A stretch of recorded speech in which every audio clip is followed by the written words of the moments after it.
Now for an update on hopes and efforts to see a veterans health care facility established in not just eastern Kentucky but Magoffin County as well, we turn to Larry Lanning of the Disabled American Veterans. For a long while, Lanning has been keeping local officials and us here at Your News Today abreast of all the efforts to see a veterans health care facility established in eastern Kentucky, where it is so greatly needed, and specifically and hopefully here in Magoffin County as well. Tonight, he tells me of a recent meeting between Magoffin County Judge Executive Charles Hardin, State Representative John Short, himself, and Heather French Henry, the Commissioner of the Kentucky Department of Veterans Affairs, about the efforts that are still ongoing. He also tells us of plans for a Western Kentucky facility in Bowling Green that has the potential to derail those efforts here in Magoffin County. Basically, there are so many beds allotted for a number of facilities across Kentucky, and once those numbers are full, well, that's just all there are. And Bowling Green has had in the plans for some time, many years, a 90-bed facility.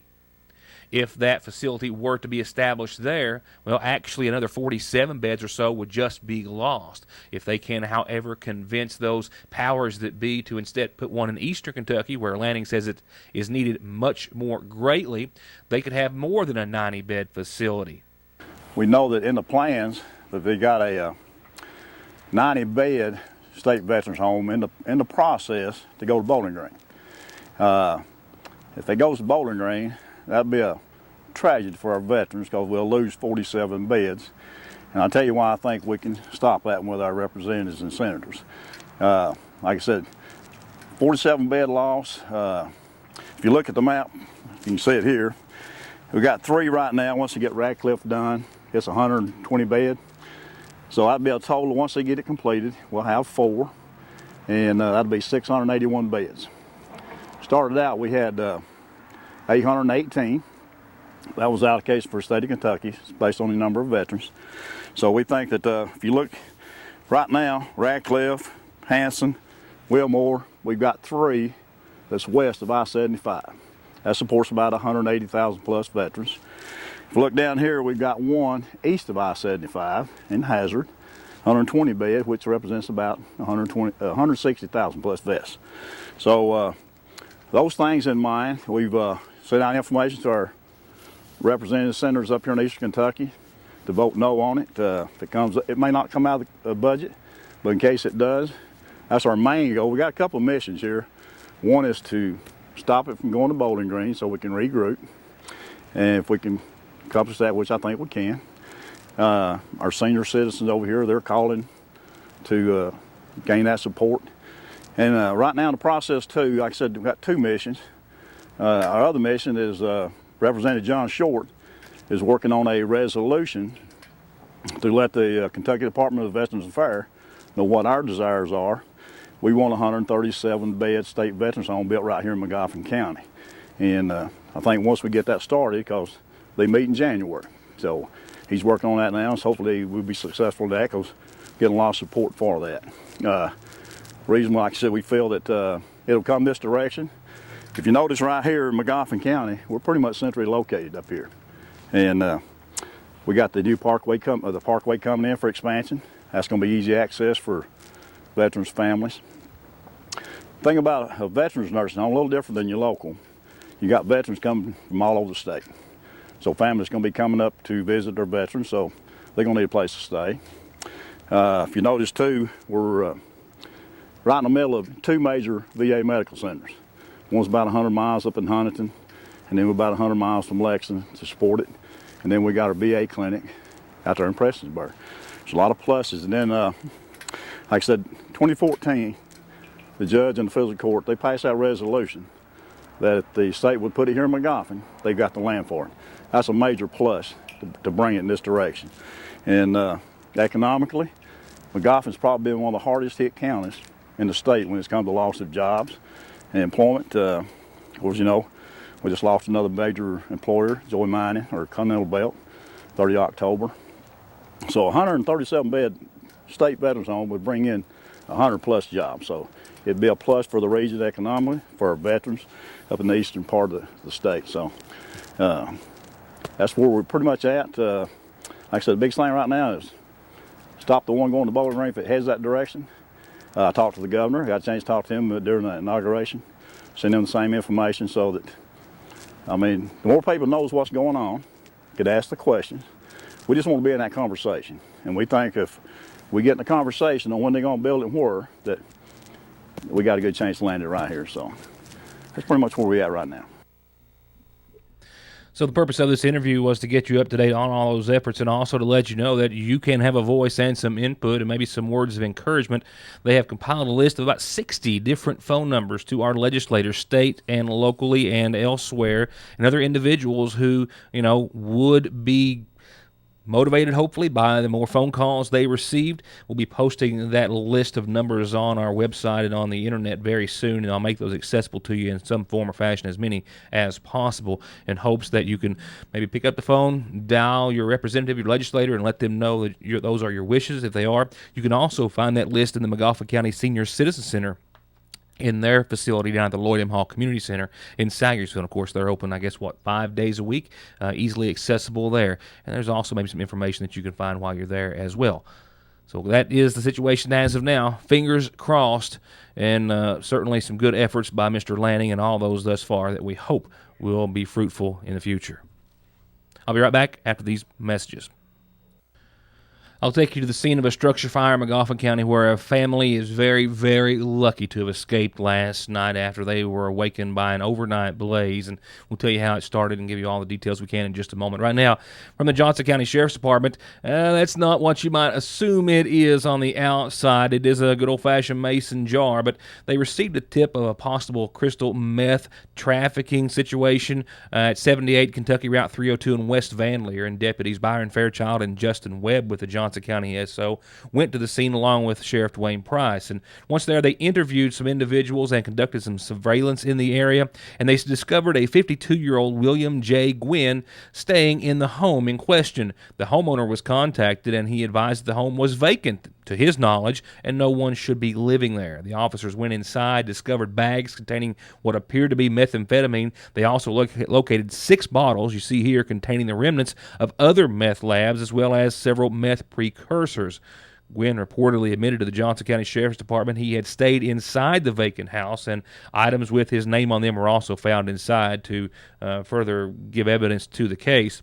Gwynn was taken into custody. He was lodged in the Big Sandy Regional Detention Center. He's right now charged with manufacturing methamphetamine in the second offense, possession of methamphetamine, possession of drug paraphernalia, and criminal trespassing in the first degree. While the investigation is ongoing, officers have told us right now they believe that there are more arrests likely from this pending case.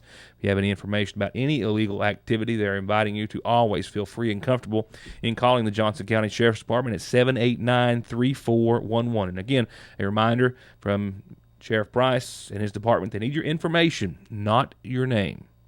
Up next, Fire Chief Paul Howard tells us about an overnight house fire that proved very fortunate for a local family. Upon arrival at the Hurd resident, we discovered that a heat lamp had blown over and caught the porch on fire, and then caught part of the house, side of the vinyl, and burnt through the window section and melted part of the Christmas tree that was sitting right next to the window. The homeowners woke up before by the smoke, from the smoke, and they had a fire extinguisher, and they extinguished most of the blaze before we arrived. We just had a few hot spots that we had to put out before after we got there. This Christmas tree was on the inside. Hard to tell from the picture that I took here, but the ornaments, the lights starting to melt. Now, I spoke with homeowners Benji and Paula Howard and their 2 daughters. They were all home last night when Paula woke up to the smell of smoke. They had a heat lamp set up on the porch outside, as many of us often do, trying to keep some pets warm. And apparently during the winds, it blew off and fell to the porch and laid there still burning until it literally caught that porch on fire. That fire started outside, burnt up the wall. You can see the heat and what it did to the soffit overhead on the porch. And then it made its way through the window and to the inside of the home as well until it started to fill the home with smoke. Fortunately, she awoke. Also very fortunate that they had a very nice large fire extinguisher nearby, and they were able to get most of the flames extinguished, as you heard, before the arrival of the fire department. There's the fire extinguisher, which came in super handy last night. Now, this, of course, is only moments away from this report taking a completely different turn. There was significant, and I'm sure thousands of dollars worth of damage done to the residents. However, they were all fine, and the home can be repaired, and the smoke smell inside, well, it will dissipate someday, I'm sure. But there you can see the fire, how it made its way through the window and to the inside of the home, literally started to smoke up the residents and even started to melt that Christmas tree, which was an artificial tree, which also probably bode well for the Howards, considering all the circumstances. And one more thing I want to pass along. I've had a lot of emergency medical and other training throughout my years with the rescue squad, first responder certificate that I had obtained years ago, and I learned something today. And I've got fire extinguishers in my house, but Paula and her husband were telling me off camera today that they had received training as well, and that they knew that when the fire extinguisher didn't work initially, that you kind of have to shake them around, maybe beat it against the floor, and that also proper maintenance, and Fire Chief Paul Howard also told me this when I asked him today, proper maintenance of any fire extinguisher is that every so often, certainly every year, if not every month or so when you happen to see it, pick it up, roll it around, maybe tap it against the ground, kind of shake up that powder in the bottom so it doesn't cake, and that keeps them effective and ready for use when you need them. Fortunately, the Howards knew that.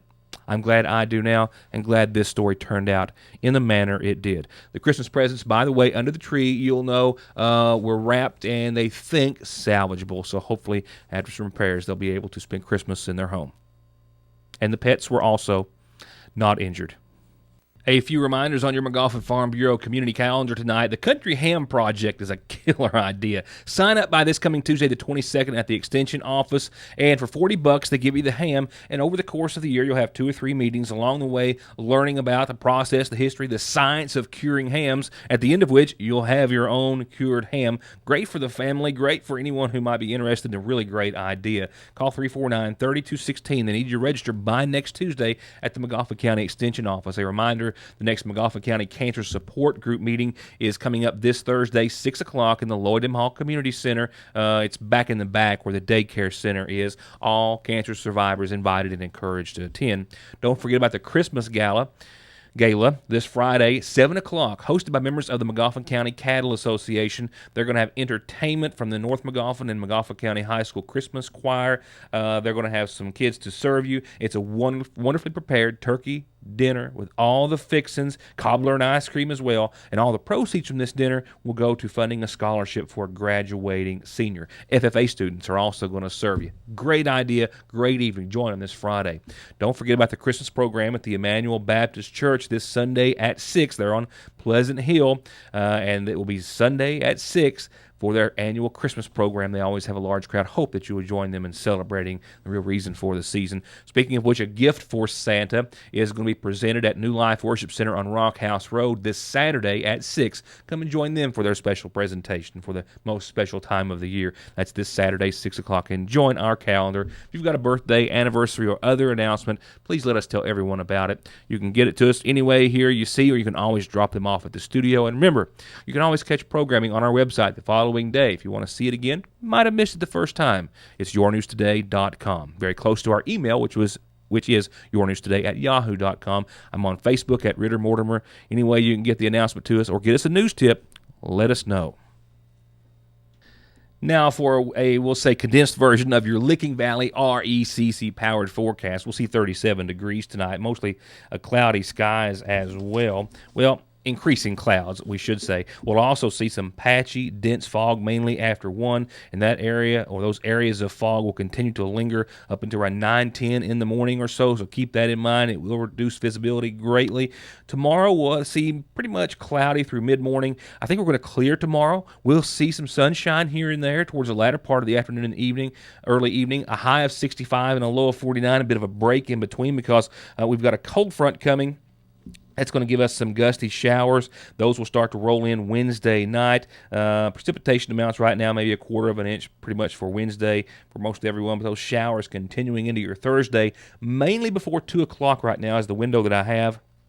with a daytime high right around 54 degrees on your Thursday. Certainly seeing some colder air move in with this front. 32 for the low that night, cloudy. And then we'll see the chance of some light showers Thursday night, and maybe a few isolated flurries lingering into your Friday morning, maybe say from 8 to 10, maybe some showers to continue after that. That is some small snow showers, no major accumulation. But check out temperatures. They take a plunge, much more like the holidays. 36, 23 for your high and low on Friday. Isolated flurries to continue throughout the day and evening and night Friday. Just a few speckles of some snow throughout, a flake or two. Any precipitation will be gone by your weekend. Saturday, sunny and 40. Sunday, sunny and 52. And we're getting closer to our Christmas forecast, which right now I can tell you by Tuesday we're warming back up to around 61 degrees. I'll tell you more when I see you back here next time. And if you missed the first of the show, well, a great deal of news all ready for the rest of this week. I promise it's just something new each and every night, and this is the only place you're going to see most all of it. Thank you for being a part of the program. I'm off to, I hope it's Johnson Central Middle, where I'm headed to catch Andrew's ball game. We'll see you back here tomorrow night. Thank you for watching, and have a good evening.